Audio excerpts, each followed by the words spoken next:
Charlie has a ton of uses for blueberries. Melissa's helping you get your next garden project off the ground. They said it couldn't be done. Adam's master plan to get the kids off their screens and playing with other humans. There's no charging or no batteries needed.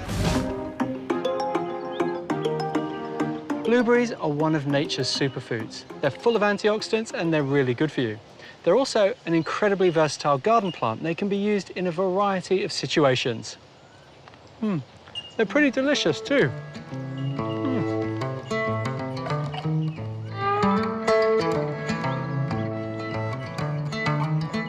One thing you may not realise that blueberries are good for is a low hedge.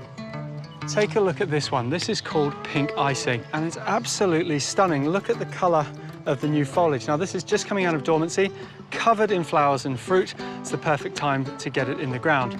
This variety gets between 300 to 500 mil in height. I'm going to plant it quite densely with some compost in the soil and then plant up behind it.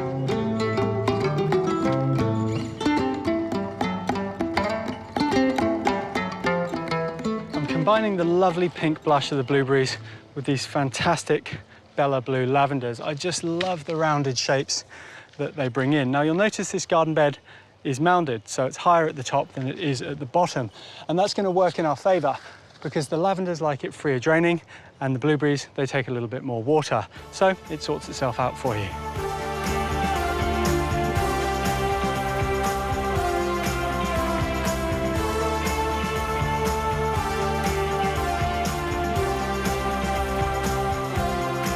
To tie our garden bed together, I've just used a small variegated mondo grass. It just gives us a bit of a vertical pop. And there you have it, a nice garden bed bordered with a blueberry hedge. I did say they were versatile, so let's see them in some pots.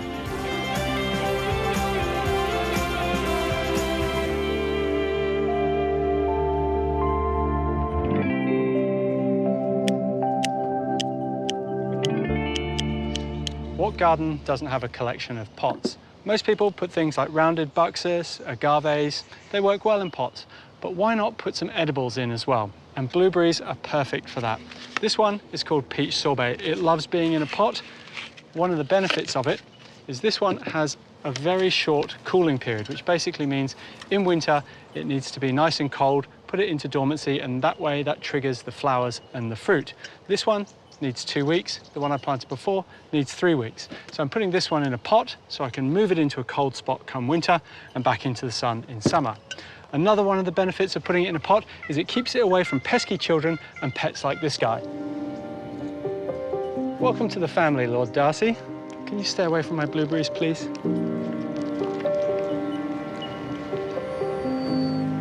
Busy day?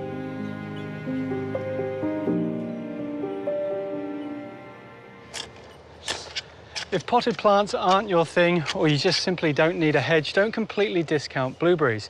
They've got a lovely colour to them, they can be clipped into a nice tight shape, and they're a great addition to any flowering border. I'm going to add some plants in here with some flowering perennials, show you how it's done. First step is to add some compost to the soil to help hold on to water and nutrients.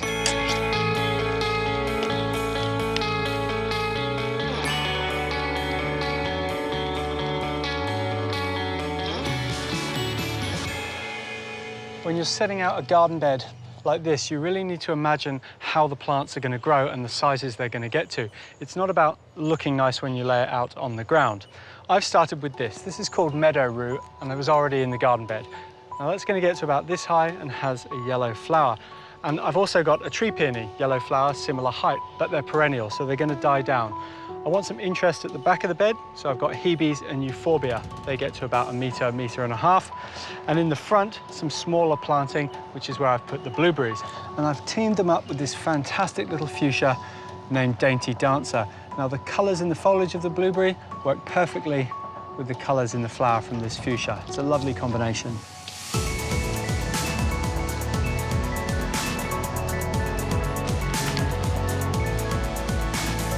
I'm finishing off our garden bed with some sugarcane mulch. Now, this is really fine and high in organic matter, so it's great for our blueberries, and hopefully you can see how versatile they are. Whether it's a garden bed, a pot, or even a hedge, I think it's about time you got some blueberries in your life.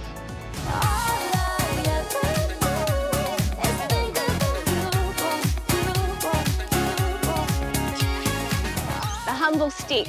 It's in every backyard, and I don't know about you, but I get a bit tired of raking them up.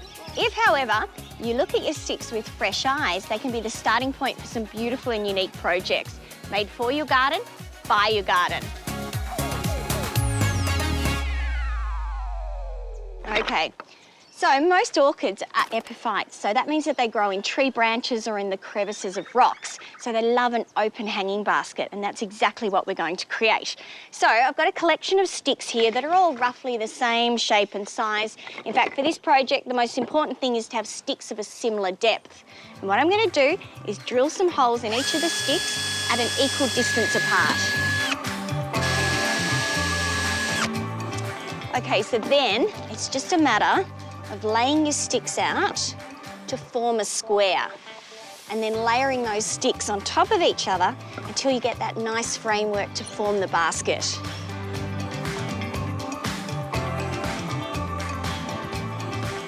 Now you'll know that you're at the right height when you can easily get one of these little beauties to slot in there. So now that you know roughly where you want everything to be, all you need to do is get some coated wire and thread it up through those holes to bring it all together.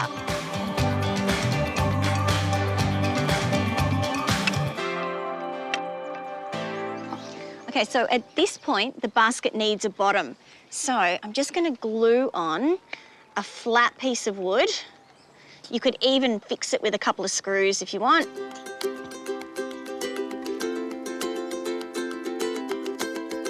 Then all we need to do is twist off these wires so the wire doesn't pull back through again, and then form some nice little ringlets on the other side for our hanger.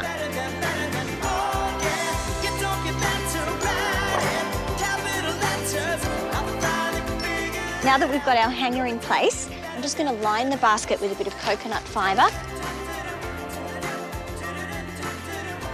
Then get some orchid potting mix in there, which provides good aeration, good drainage, and we're ready to hang our orchid.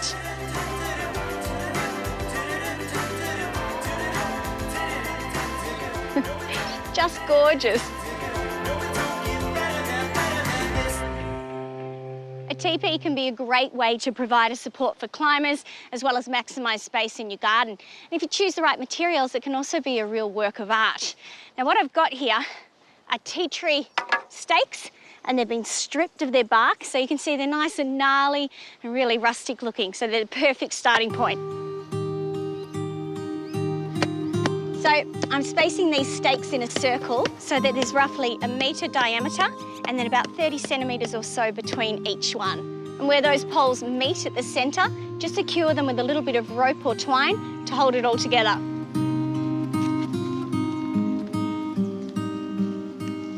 Now at this point, if you wanted this structure to be nice and sturdy, then you could fix some wood laterally around it and then repeat that pattern all the way up.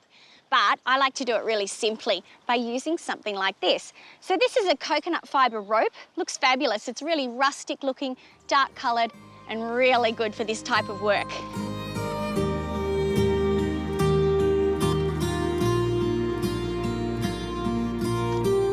To encourage the climbing tendrils on your plants to do their thing, you want to give them lots of things to hold on to. So I'm just creating about 5 or so rings of rope all the way up the tepee. I'm planting some cucumbers and zucchinis, and this is a great one. This is a little variety called Patio Snack, so it's a compact, high-yielding cucumber. Now, normally, cucumbers would sort of sprawl across the ground and take up a lot of space. So if you're wanting to make the most of your garden, then you can grow them vertically. All you need to do is plant them quite close to your poles or your climbing structure, and then just tie those tendrils in as the plant grows. To get these veggies really rocketing along, I'm going to give them a good dose of Charlie carp. Now basically it's a liquid fish fertiliser, but it's made using the whole European carp. So it contains all the nutrients, vitamins and minerals that your plants need to be healthy and really thrive. It's also really good for the health of your soils, and the omega-3 that's in the fish helps to build the immune system of your plants. It's also a good sort of smart environmental choice because not only are you feeding your plants naturally, but you're also helping to take a really destructive, invasive fish out of our waterways. Oh, babe, don't you worry. if you've got a dull fence or wall to dress up, this is the perfect project. I'm going to create a rustic looking ladder for climbing plants. Now you'll need 10 sticks, roughly equal length, and 2 pieces of rope. You'll also need something to fasten them to. So I'm just using this old handle, just help to make the process easier and give you something to pull against. Leave your light at home. And this is bringing back my Girl Guide days because I'm going to do a little bit of knot work. Now, those of you that are not nerds, this is called a marlin spike hitch knot. So basically what you do is you form a loop, you push that through, pull another loop through the circle, place your stick through there and pull tight. And we're just going to keep doing that on either side until we form a ladder.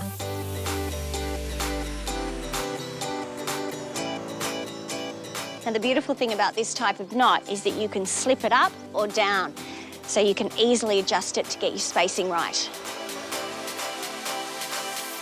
So I've spaced these rungs about 20 centimetres apart, but the wonderful thing about this project is you can make the ladder as long or short as you want.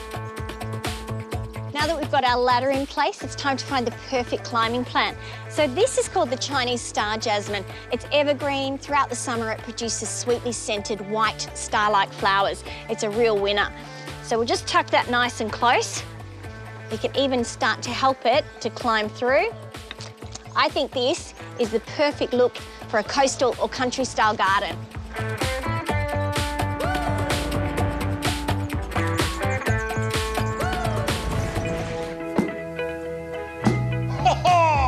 Back in the day before technology, we used to make our own fun, like this cool little board. But nowadays, kids are spending too much time watching the screen. So why not ditch the screen and give this build a go this weekend?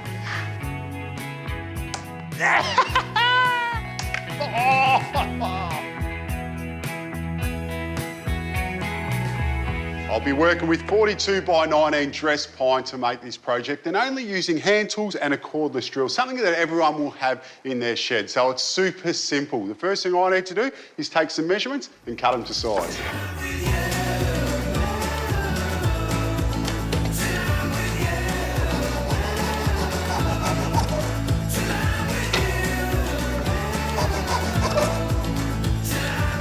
That's the frame all cut up. So I've got 2 pieces at 800 and 3 at 360. Next, I need to make a notch for the elastic. To do that, I'm using the 2 800mm pieces. I'm going to measure in 80mm from each end and make a notch that's 10mm deep. You want to make sure that you do 2 cuts. That way, when we get our elastic, you'll see that it just drops straight in. With our notches complete, we're ready to make the goal. For that, I want it to be 70mm wide because our puck is 50mm, so it's just that little bit bigger, and it's going to be 20mm deep. But this time, I'll be using the coping saw to cut across and make that rebate.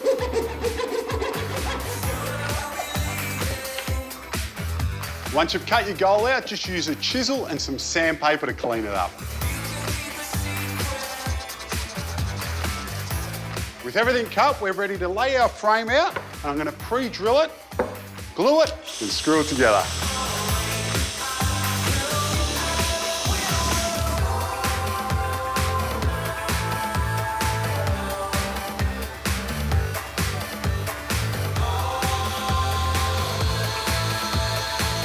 Now we can just fill our screw holes.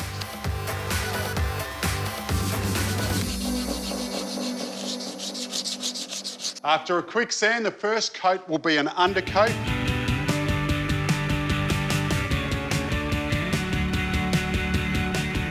Beautiful. While that dries, I want to get onto the base or the playing field. For that, I've got some 3mm ply that I've just cut down to just under the size of our external frame. Now, this needs to be undercoated as well. So while I've got the paint out, I'll just keep on painting.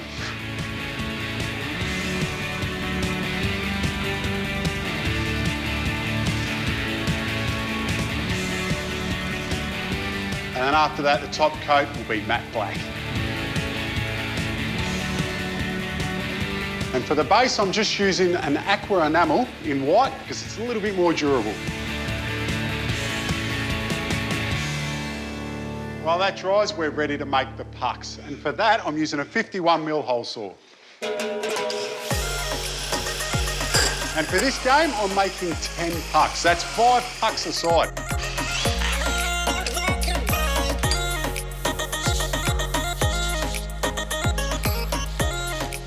I'm just giving them a quick sand to get rid of any burrs. Then I'm going to go over it with a natural wax, which will help it glide over the board.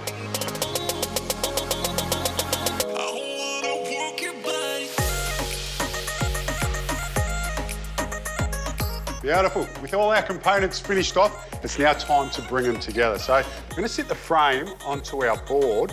I'm not going to attach it yet. I'm just going to place it where it goes because I've got these decals. How cool are they? The way it works, you sit them in some warm water, that releases the adhesive. Then I sprayed some water onto the board where I'm putting it, and that allows me a bit of wiggle room. Once I'm happy with it, I've used this little low nap roller, and that sucks up the water and just evens it out so I've got no creases. Looks fantastic. Now I need to go over this whole base with a coat of clear. Now that's going to protect these transfers, but also allow our pucks to glide over the board easily. With our base all dry, we're ready to attach it to the frame. So I'll flip it upside down, and you just want to make sure that your margins are equal all the way around. The last thing I need to do is put the elastic through, and I'll hold them in place with these little upholstery tacks, and that will make our puck slingshot across the board. Once you've got one side tacked, pull it through the other, and you want to test the tension before you tack it off this side. Ha-ha, goal every time. Once you're happy with it, you can tack this side and then cut the excess off. Yes! How good does that look? So not only will your kids get hands-on using their hand tools and a cordless drill to make this awesome game, but once it's finished, well, they've got a game they can play against their mates. And not only that, there's no charging or no batteries needed. Sounds perfect to me. Oh, come on, Ads. Yeah, got him!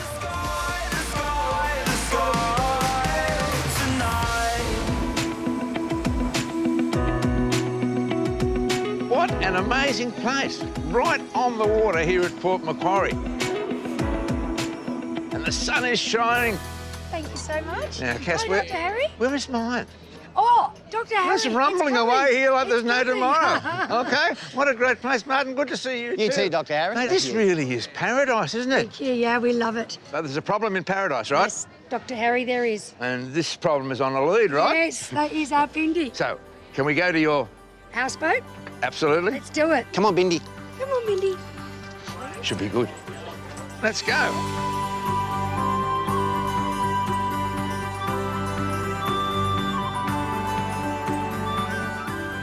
Wow, what an amazing view for you. Yeah, it's pretty good, Harry. I'm taking it all in, I'm taking it in. And this is This is it? Pinch of salt. Welcome aboard, Harry. Welcome aboard. Harry. And we call it our little caravan on the water, and it brings us joy. It really does. Two Little lounge bedrooms, area? kitchen, shower, loo, front yard, backyard. Big yeah. swimming pool. Yeah.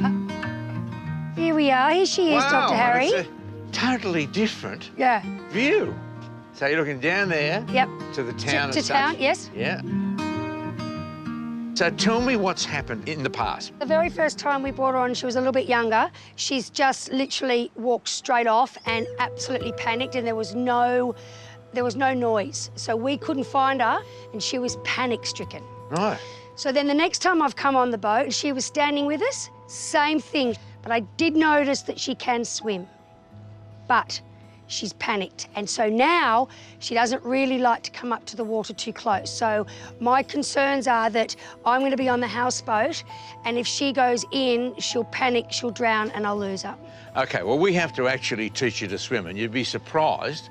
Over the years in television, I've had to probably teach at least a dozen dogs to swim. You're looking at a dog that's a labradoodle here. Yes. You know, this is a cross between a Labrador and a poodle.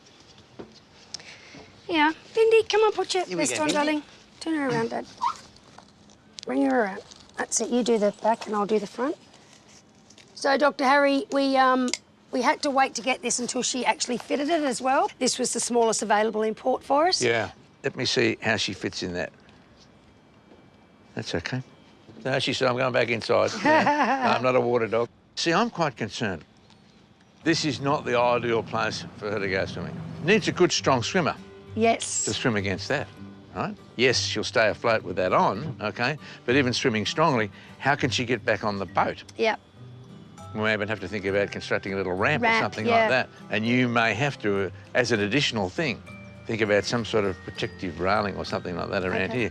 In time, I believe you can get rid of it because she will be older and stronger. How are you going to get her out of the water in a hurry? You need a boat hook.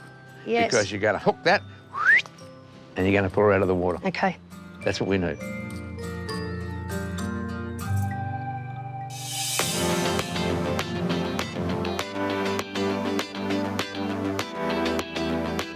You know, there is something about sand that dogs and horses really love. Now, look at all this digging and whatever that's going on. What do you think, Vinny? Loves it. OK, time's up, madam. Some serious work to be done now. OK, are you ready? Hey, oh, you've got a mouthful of sand, haven't you? It's a very sandy kiss, a very sandy kiss. Come on. Let's go. Lifeguard Harry, on duty. Now I'm going to take her out Yep. where it's so deep that she can't reach the bottom. OK? Yep. Put her in the water. And you call her. Bindi, Bindi, come here. Come here, Bindi. Oh, she's a natural. She's swimming. She doesn't need any education. Look at her go.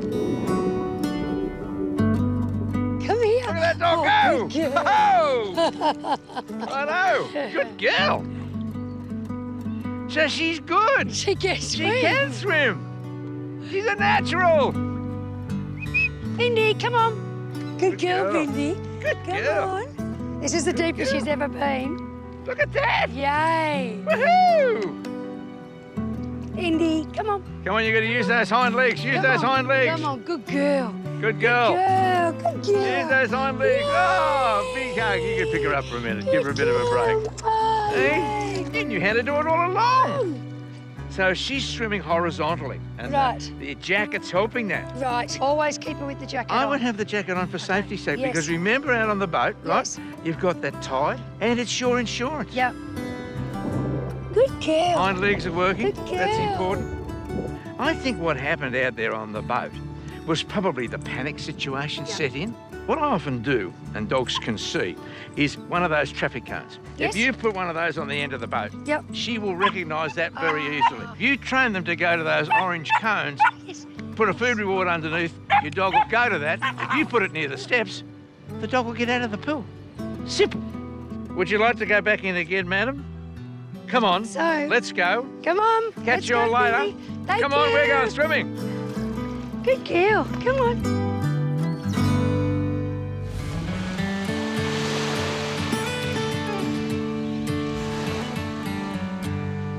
For a lot of people, the term fine art conjures up images of dark, heavy gilt frames in dusty old galleries. But for me, it's about colourful, captured moments in time that are often presented in a unique and moving way. This is the coastal hamlet of Patonga, home to an award-winning artist who finds the joy in helping others to discover their own artistic voice.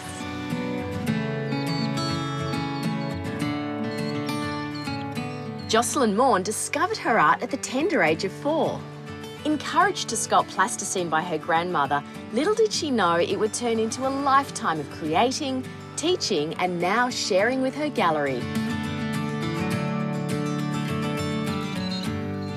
Bakehouse and the gallery, day gets better. Hello. How are you, Jocelyn? It's lovely to see you. And Good. you. Thank you for having us. That's great. Thanks for coming. I That's can't good. wait to see this place. So this is the old bakehouse? No, this was the butcher shop. Okay. Yeah, so they used to serve fish and chips through a hole in the wall. How long have you been here, Jocelyn? Oh, since about the end of 1993. So you live here, you paint here, and you exhibit here. Yeah, that's it. And you've been painting all your life? I actually got an apprenticeship with a marine engineer, but Mum said, I think you won't want to be doing that when you're 40. So she took my drawings up to the art school and they said they'd take me without an entrance test. And once I spent 1 or 2 days there, I just thought the art school was the most wonderful place to be. So what is it in particular that you love to draw? What inspires you? When I discovered this place had fishermen and men pulling in nets, loading things on their shoulders, I thought, wow, this is life. So I paint and draw the fishermen, which is part of my subjects, and if they're not around, I'll paint still life or landscapes.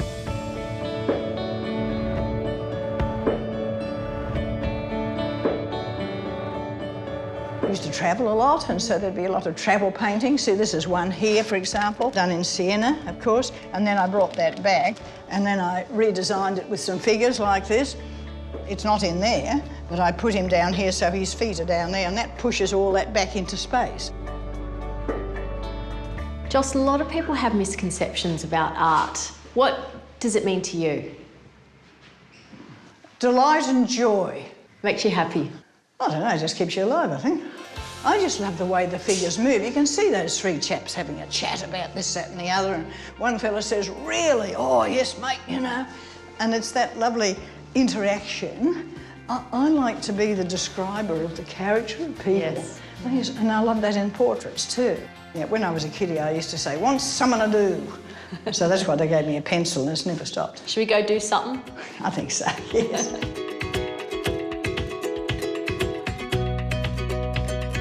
Jocelyn's been teaching her painting style and technique for years and now teaches people in her own studio. Come on up. Ah, Jocelyn, it's amazing. Pretty lucky. I'm very lucky to What a have it. great space. Should we paint something? Speaking of teachers, I'm here to learn. OK, all right then. Well, yesterday I was working over here on this little job, which I often do if I haven't got a portrait to do. I'll often do a little still life, which is what we call a grisaille, which is just a tonal study in light and dark, and you can do that very, very quickly, and I'll show you how to do that. And then almost while it's wet, you work straight into it with colour. And at the end of the day, I had a bit more time, so I did a quick watercolour. You are prolific, honestly. You just do, you're so I just keep going. I'm a compulsive nerd of some sort, so that's all right. Make sure to get you to use a bigger brush. How's all right. that? That'll be better for you. Okay. There you are. Cover the whole thing with that very quickly.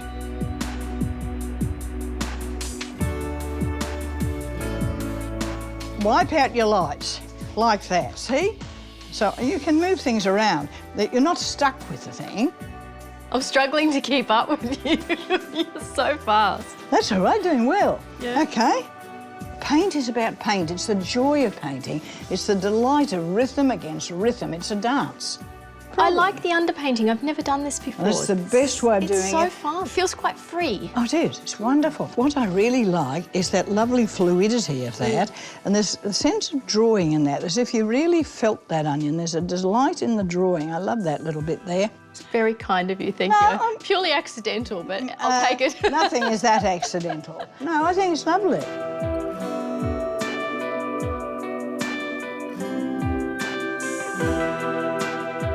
I'm fascinated how quickly and beautifully that's come together. It's fun. Well, you found your calling in life, didn't you? Yeah, I think so. I hope this has inspired other people to find Well, theirs this would be a marvellous thing. And sometimes your finger is quite useful too. Back to the painting. Thank you, Jocelyn. Rembrandt used to do that. You'll still find his fingerprints on his paintings. Well, when I buy my next Rembrandt, I'll look for that.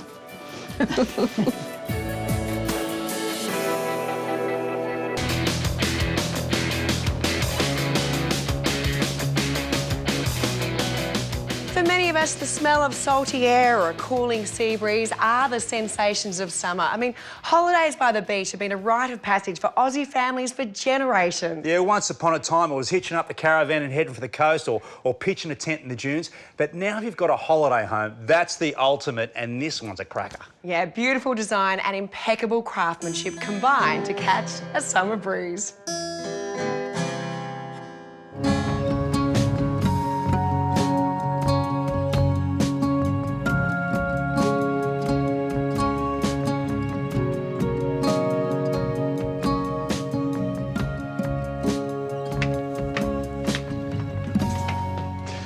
Welcome to the breezeway house. Wow, you instantly feel like you're being, hugged, Pete, by the warmth of all this timber. Well, that's it. It's the final threshold to holiday relaxation. Yeah. Now, by definition, a breezeway is an open space or semi-enclosed space between two buildings. But here, being 2 metres wide, this is the driving force behind the design. Hey, it might be 2 metres wide, but it's over 20 metres long. And there's lots of little tricks here, Pete, that play with your mind. The outdoor panelling that's been bought inside, the open framework against the fibre cement sheeting, and these big sort of window panels that open up and give you complete privacy from the house next door. But you are left with a feeling where you go, am I actually indoors or outdoors right now? Yeah, you're right. Look, it's casual and Yeah. it's unpretentious, which puts you in holiday mode. Yeah. But there are a lot of Japanese overlays as well, Joe. The compartmentalisation of all the sleeping areas, the beautiful timber joinery, the connection to the outdoors. And I love how they've captured that view in the treetops of the master bedroom. But Pete, how much fun would you have in these bunk rooms? I mean, you can leave them open like this.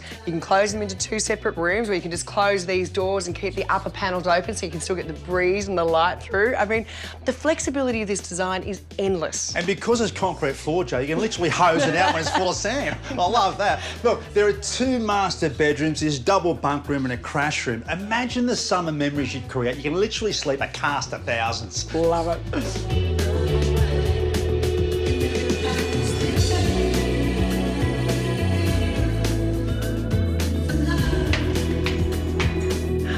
Pete, I love this, a little sneak peek at what's around the corner. Yeah, because this is where the design really hits the high notes. It's slightly twist towards the northeast, picking up the summer breeze and framing Copacabana headland. But I love it because when these screens are across like this, it's still a filtered view, and also it plays with light so beautifully. But I feel like we've gone from really heavily Japanese influence downstairs to a bit modernist up here. Yeah, with a contemporary coastal Australian feel. Playing into that is all this beautiful joinery, plywood in the corners, then a mix of Australian hardwoods. They also help just manipulate and turn the space. It's not only turning in plan, but it's actually soaring up here, framing the top of that Norfolk pile. So brilliant. Every material in this home has been selected for its robustness. I mean, look here in the kitchen, you've got a custom-made stainless steel bench on one side, V-grooved MDF for the cabinetry, this beautiful warm limestone island bench in the middle. Underfoot, you've got split slate tiles that continue out into that western terrace, which really celebrates that bush view. But again, just the continuation of that material adds to the ambiguity of the indoor-outdoor spaces. Every trade in this house is celebrated. I mean, look at this beautiful brickwork left on display, painted white. What adds to the seamlessness of everything is that you actually have your service areas in these alcoves behind here. You have your butler's pantry, but at this end, now this is where the fun begins, because you can either play barista or barman and still stay connected to your guests through this fantastic little servery. The craftsmanship continues out here as well with these big dynamic angles, right down to some of the minute detail with this stack bonded brickwork. That's beautiful, the craftsmanship there. But good architecture often responds to site restrictions, and this one had 2 big ones. This driveway is actually an easement that had to be retained into the neighbouring property, and on this side they've got plans approved for a massive 2-storey extension. So how do you resolve that? Well, by pushing the building right back against the southern boundary, and on this edge, building up a series of screens which will block out that future development. Some of these layers folding into terraces and balconies, including this one off the breezeway, which actually dovetails into the branches. And what about the flexibility of this simple old gate? It can be locked in 3 positions, open to give us access to this beautiful shady undercroft. It can be pinned here to continue the fence line, giving privacy to the bedrooms, but you can still arrive in the driveway and go straight up to the living areas, or locked in the 3rd position to give complete privacy, but access to all areas once you're on holidays. Brilliant.